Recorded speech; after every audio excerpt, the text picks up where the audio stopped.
আমরা ইতিমধ্যে পৌঁছে গিয়েছিলাম, অর্থাৎ বাম সমর্থিত কংগ্রেস প্রার্থী যিনি উত্তর কলকাতায় প্রদীপ ভট্টাচার্য তার কাছে, এবং দুধের রাজনীতিবিদ যাকে বলা চলে উত্তর কলকাতা, অর্থাৎ হাতের তালুর মতন ওনার চেনা রয়েছে। দাদা, প্রথমেই আপনাকে আমাদের সংবাদ মাধ্যমের তরফ থেকে আপনাকে স্বাগত জানাচ্ছি। যেভাবে আপনার বর্তমান রাজনীতি দেখা যাচ্ছে, কি মনে করছেন কতটা আশানুরূপ ফল করতে পারবেন বলে আপনারা? দেখুন, রাজনীতিতে, বিশেষ করে ভোটের রাজনীতিতে কোনো জিনিসটাই হলফ করে বলা যায়, তবে একটা অনুমান করা যায়। কারণ মানুষের মন বোঝা তো খুব মুশকিল, কারণ মানুষ মনে মনে ঠিক করে রাখেন যে তারা কাকে ভোট দেবেন। ও মানুষই আছেন যারা তাদের ভোটের বিষয়টা অত্যন্ত গোপনীয় রাখার পক্ষপাত, তারা কখনোই এক্সপোজ করতে চায় না। কিন্তু মানুষের চাল চলন, ভাবভঙ্গি, যেভাবে মানুষ আমাকে গ্রহণ করছে, তাতে আমার মনে হচ্ছে যে মানুষের মনের ভিতরে একটা পরিবর্তন করার ইচ্ছা জাগ্রত হয়েছে, ইচ্ছা হচ্ছে। তারা বর্তমানে যে রাজনৈতিক দলটি এখান থেকে জয়লাভ করে গেছে, তাদের সম্পর্কে মানুষের ধ্যান ধারণার পরিবর্তন অবশ্যই হবে বলে অন্তত আমার মনে হচ্ছে। তারা যেভাবে কথাবার্তা বলছেন আমার সঙ্গে এবং আমাদের দলের কর্মীর সঙ্গে, বামপন্থী কর্মীদের সঙ্গে, তাতে আমার মনে হচ্ছে যে তারা সত্যি সত্যি অন্তর থেকে হয়তো চাইছে যে একটা পরিবর্তন প্রয়োজন। দীর্ঘদিন যাবৎ আপনি উত্তর কলকাতায় রাজনীতি করে এসছেন। মূলত আপনি যখন প্রচারে বেরোচ্ছেন, তাদের অভিযোগগুলো কি আপনাকে জানাচ্ছেন? অনেক রকমের অভিযোগ আছে, অনেক রকমের অভিযোগ আছে। তাদের মূল অভিযোগ হচ্ছে যে আমরা তো কয়েকবার জিতিয়ে দিলাম একজনকে, কিন্তু বিনিময়ে উত্তর কলকাতা কি পেল? উত্তর কলকাতায় অনেকগুলো সংকট জমাট বেঁধে রয়েছে। জলের সংকট আছে, বিশেষ করে লেন বাই লেনগুলোতে। আমি নিজে ঘুরে দেখেছি সে জায়গায় 29, 31, 37 গুলিগুলিতে শুরু হয়ে জল বেরোচ্ছে। অনেক জায়গায় নালা নর্দমা বলে কিছুই নেই, সমস্ত জলটা গড়িয়ে রাস্তায় এসে পড়ছে, মানুষকে কোনোভাবে লাফিয়ে লাফিয়ে যেতে হচ্ছে। অনেক জায়গায় আলো নেই, রাস্তায় আলো নেই। এটা আমাদের খুবই আশ্চর্য লেগেছে। আবর্জনা বহু জায়গায় জমা পড়ে আছে, পরিষ্কার করার লোক। সব থেকে বড় কথা, উত্তর কলকাতা যেটা হচ্ছে ভারতবর্ষের রাজনীতি, ভারতবর্ষের সমাজ জীবনে পরিবর্তনের একটা নিশানা বলতে পারা যায়। অর্থাৎ ভারতবর্ষের যে রেনেসাঁ বা নবজাগরণ, অর্থাৎ অন্যায়ের বিরুদ্ধে প্রতিবাদের যে ভাষা, সেই ভাষা যোগান দিয়েছিল যে জায়গাটা, সেই জায়গাটার নাম উত্তর কলকাতা। আজকে সেই উত্তর কলকাতা অন্যায়ের বিরুদ্ধে প্রতিবাদে চুপচাপ থাকবে কেন? সেই উত্তর কলকাতা তার জবাব দিতে চাইছে, কিন্তু নেতৃত্ব দেওয়ার জন্য যাদের হাতে দায়িত্ব এতদিন ছিল, সেই রাজ্যের যারা ক্ষমতাসীন আছেন তারা এবং বিজেপি পার্টির নেতৃত্বে যারা আছেন তারা কেউ এগিয়ে আসছে। আমি তাদের এইটাই আশ্বস্ত করছি, আমরা জিতলে পরে আমরা এবং বামপন্থীরা মিলে নিশ্চয়ই আপনাদের এই প্রতিবাদের মুখের ভাষাকে বাস্তবে রূপায়িত করব, এবং যে উন্নয়নগুলো এলাকায় হয়নি সেই উন্নয়নগুলো যাতে দ্রুত গতিতে সংগঠিত করা যায়, নিশ্চয়ই সেটা চেষ্টা করব। উত্তর কলকাতায় মানুষের একটা সবথেকে বড় চাহিদা হচ্ছে যে গঙ্গা নদী পাশ দিয়ে বয়ে গেছে তার সংস্কার করা এবং কতগুলো এমন উন্নয়নশীল পরিকল্পনা গ্রহণ করা, যে পরিকল্পনাগুলোর মধ্যে দিয়ে সাধারণ মানুষ মনে করতে পারেন যে অন্তত আমার গঙ্গা স্নানটা খুব পরিষ্কারভাবে, স্পষ্টভাবে করা সম্ভবপর হবে, আমি যাতে নির্বিবাদে করতে পারি, সেটা অন্তত তারা অ্যাসিওর হতে পারবে। সুতরাং উত্তর কলকাতায় প্রচুর কাজ করার আছে, প্রচুর কাজ। কতগুলো মূর্তি গড়িয়ে দিলেই উত্তর কলকাতার উন্নয়ন হয়ে গেল এমন মনে করার কোনো কারণই নেই। মূর্তি বসিয়েছেন ভালো কথা, কিন্তু মূর্তিগুলোকে রক্ষণাবেক্ষণের জন্য তো কোনো প্রয়োজনীয় ব্যবস্থাই হয়। এসব আরও অনেক কিছু আছে যেগুলো উত্তর কলকাতায় অবশ্যই করবে। দেখা যাচ্ছে নির্বাচন যত এগিয়ে আসছে CBI, ED, income tax officer raid বাড়ছে। কি মনে করছেন, এই ভোট কি ফেয়ার ভোট হবে বলে আপনি মনে করছেন? না, আমার তো মনে হচ্ছে ভোট তো, আমি আশা করব ভোট ফেয়ার হবে। আমি জনগণের কাছেও বলছি যে আপনারা ভয় পাবেন না, নির্ভয়ে আপনারা ভোট দিতে যান। নির্বাচন কমিশনের সঙ্গে আমারও ব্যক্তিগতভাবে কথা হয়েছে, দিল্লির সঙ্গে পশ্চিমবঙ্গের দায়িত্বে যিনি আছেন তার সঙ্গেও কথা হয়েছে, কালকে পুলিশ কমিশনারের সঙ্গেও কথা হয়েছে।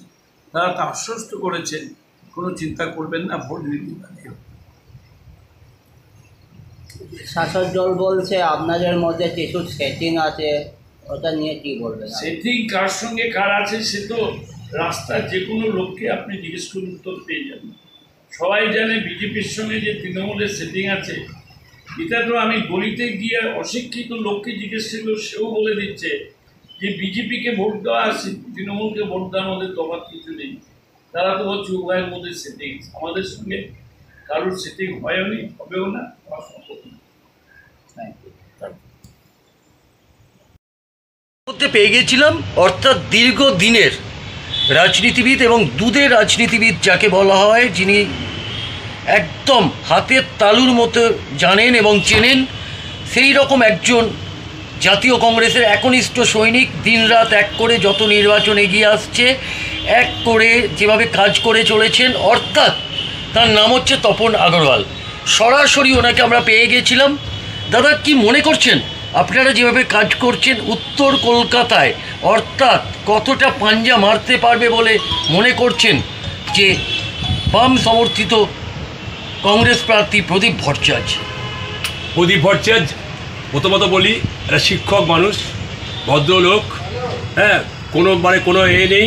আমার বিশেষ করে আমার ব্যক্তিগত সম্পর্ক, পারিবারিক সম্পর্কের মতো রিলেশন। দীর্ঘদিনে আমার কলেজের প্রিন্সিপাল ছিলেন উনি।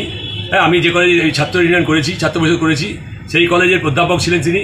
একদম নেপার ভালো মানুষ। আমরা আশা করছি যে, আমার মনে হয় এই আজকের দিনে এই কেন্দ্রে আমার মনে হয় প্রদীপ ভট্টাচার্য একমাত্র ক্যান্ডিডেট, ভালো ক্যান্ডিডেট। প্রদীপ ভট্টাচার্য জেতার সম্ভাবনা বেশি। যেভাবে রাজনীতি চলছে, ইলেকশন যত এগিয়ে আসছে, দেখা যাচ্ছে যে সিবিআই, ইডি, ইনকাম ট্যাক্স যেভাবে রেড করছে, কি মনে করছেন এবারের নির্বাচনটা কি ফেয়ার হবে বলে আপনি মনে করছেন? আমরা মনে করছি যে ভারতবর্ষের বুকে যে নির্বাচনটা হচ্ছে আজকে মানে লোকসভা, তাতে মনে হচ্ছে যে মোদী যেভাবে মানে পশ্চিমবাংলাকে টার্গেট করেছে এবং সব কিছু বলে যাচ্ছে আপকি বার 40 পার, 30 পার, 700 পার, এইসব হবে না। এবার ভারতবর্ষের মধ্যে রাহুল গান্ধীর নেতৃত্বে কংগ্রেস দল গঠন করবে। যখন আপনারা যখন প্রচারে বেরোচ্ছেন, মানুষের সাড়া কেমন পাচ্ছেন? মানুষের সাড়া খুব ভালো পাচ্ছে প্রদীপ ভট্টাচার্য এই অঞ্চলে, বিশেষ করে এই অঞ্চলে মানুষের সাড়া দারুণ পাচ্ছে প্রদীপদা। এবং আমি নিজে প্রদীপদার সাথে প্রদীপ ভট্টাচার্যের সাথে বহুবার ঘুরেছি, সব জায়গায় যাচ্ছি, দেখেছি বিপুলভাবে মানুষ সাড়া দিচ্ছে। হাতে উপর থেকে মায়েরা মহিলারা, বিশেষ করে বৃদ্ধ বয়সী মায়েরা অনেক নিচে নেমে এসে ওইদের হাত ধরে দাঁড়িয়ে কথা বলছে এবং আশীর্বাদ করছে, ওই জায়গায় হাত জোর করে নমস্কার করছে এবং বলছে আপনাকে ভোট দেবোই এবারে, যে কোনো মুহূর্তে আপনাকে ভালো। এবারে সবচেয়ে ভালো ক্যান্ডিডেট প্রদীপ ভট্টাচার্য আমাদের উত্তরবঙ্গ পেয়েছি আমরা নিজেদের ঘরের মানুষ, কাছের মানুষ, আমাদের নিজের মানুষ। কালকে সীতারমনজি এসেছিলেন, উনি বলছেন টিএমসি নিয়ে কিছু বলেছেন, এটা নিয়ে কি বলবেন?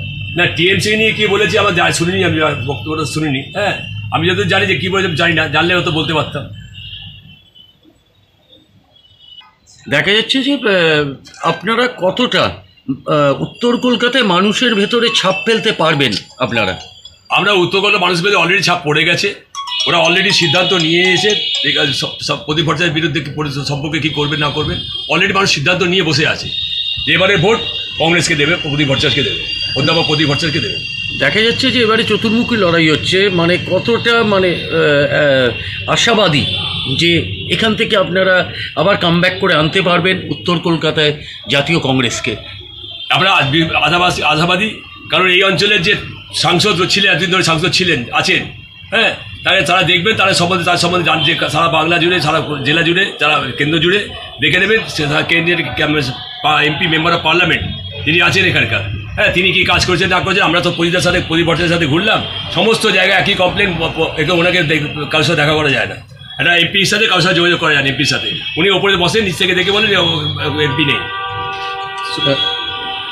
আপনি আর কয়েকদিন পরেই আপনার লোকসভা নির্বাচন, মানুষের কাছে কি আবেদন করবেন উত্তর কলকাতা ক্যান্ডিডেটের জন্য? আমি মানুষের কাছে আবেদন করবো এইটুকুই, হ্যাঁ, আমি সমস্ত গুরুজনদের কাছে আর প্রণাম জানিয়ে বলছি যে আমরা চাইছি এবারে আপনারা দয়া করে একবারের জন্য অন্তত দেখুন, একবারের জন্য প্রদীপ ভট্টাচার্যকে জিতিয়ে আনে।